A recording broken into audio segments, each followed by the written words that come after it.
Hello everyone, welcome back to another video, and today I'm going to be doing a kit reveal analysis on the new 1.6 character Dr. Ratio. I'll be taking a look at his entire kit and overall giving my first impressions of how I feel about him. I'll talk about how he specifically works, how you'll like to build him, and much more. So without further ado, let's get right into it, starting with his basic attack, Mind is Might.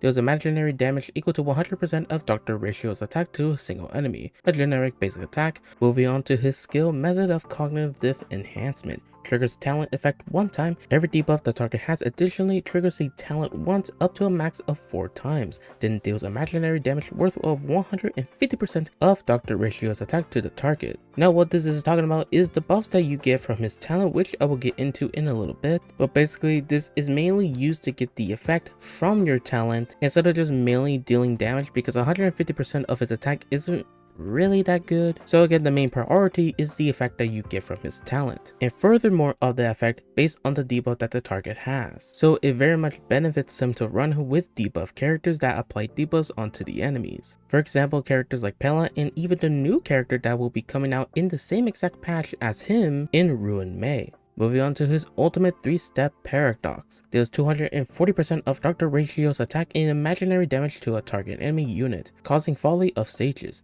Allies attacking targets affected by Folly of Sages give Dr. Ratio an extra 30% fixed chance to launch a talent follow-up attack. Folly of Sages stacks up to 2 times, and unleashing your ultimate resets the trigger count for follow-up attack. Folly of Sages only affects the most recent target of Dr. Ratio's ultimate. So his ultimate deals pretty good damage at 240% of his attack, but the main use of this is giving him a buff where it gives him a extra percent chance of launching a follow-up attack that is also part of his talent. So not only does it do good damage, but it's also mainly affecting the chances of launching his follow-up attack. And now moving on to the talent that is the main core of his entire kit. His talent, Cogito equals Sum. Randomly gain 1 of 5 buffs. 1. Launches a follow-up attack on the enemy target if not eliminated, or on a random enemy target if eliminated, dealing imaginary damage equal to 320% of Dr. Ratio's attack. This effect can only be triggered once per attack. His second buff increases attack by 12%, stacks up to 3 times. His third one increases crit rate by 4%, stacks up to 3 as well. His fourth one increases crit damage by 12%, also the same amount of stacks. And his fifth one increases speed by 5%,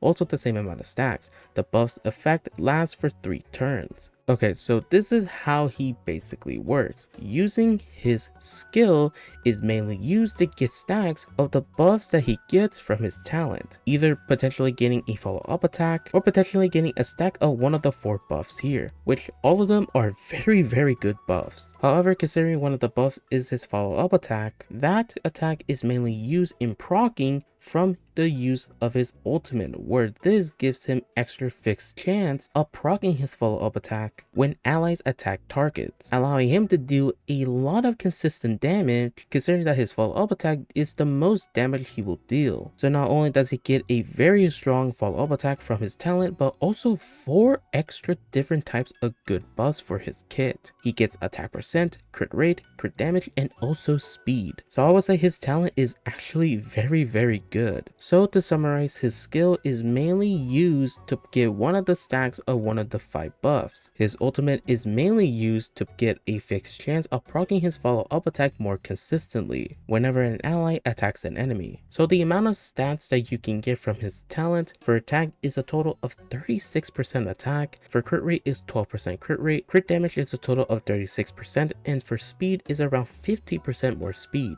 So pretty much his kit is looking very nice. Moving on to his technique, Mode of Idolatry. I believe that's how you say it. After using technique, creates a special dimension that taunts nearby enemies, lasting 10 seconds. After entering battle with enemies in the dimension, there is a 100 base chance to inflict 15% speed reduction on enemies for 2 turns. Only one dimension created by all allies can exist at the same time. Okay, so a taunt technique that applies speed reduction, which is very useful. Moving on to his trace buffs. His first trace buff, Summonation. When allies attack a target affected by Folly of Sages, the trigger rate for talent's follow-up attacks is increased by 8% for every debuff effect on the target, up to a maximum of 40%. Okay, so more ways of consistently allowing him to proc the follow-up attack. His second buff, Inference. When skill is used to attack a target, there's 100 base chance to reduce the attack target's enemy effect resistance by 10% for 2 turns. Okay, so a nice way of making sure to reduce the effect resistance of enemies so they can be applied with debuffs. His third buff, Deduction. When Dr. Ratio is on the field, all allies deal 10% more damage to debuff enemies. Okay,